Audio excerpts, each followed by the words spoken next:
Young and energetic, Mikhail Gorbachev's rise to power in 1985 signaled a new spring for the Soviet Union. A political insider with a view to the outside, Gorbachev set into motion radical reforms that led to a series of unintended events.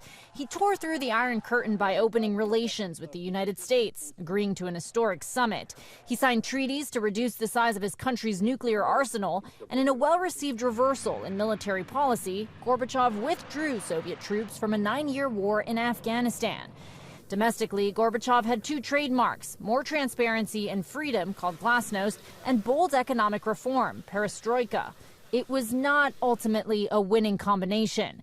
Glasnost brought a feeling of liberation and empowerment to the people, and when Gorbachev's economic policies didn't work, they weren't afraid to express their disillusionment. Gorbachev's vision was to legitimize communism by putting a democratic face on it. He didn't realize that his people would start demanding the real thing.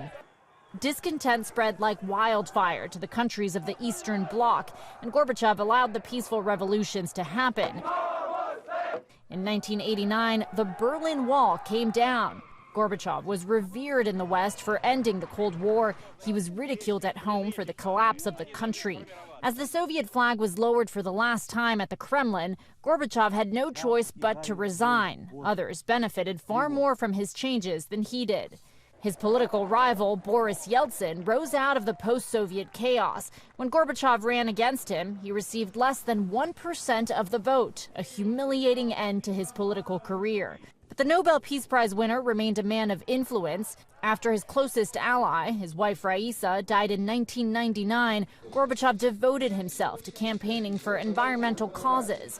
His legacy may have been lost in post-Soviet Russia, but in the bigger picture, Mikhail Gorbachev played a leading role in one of the most profound political transformations in history.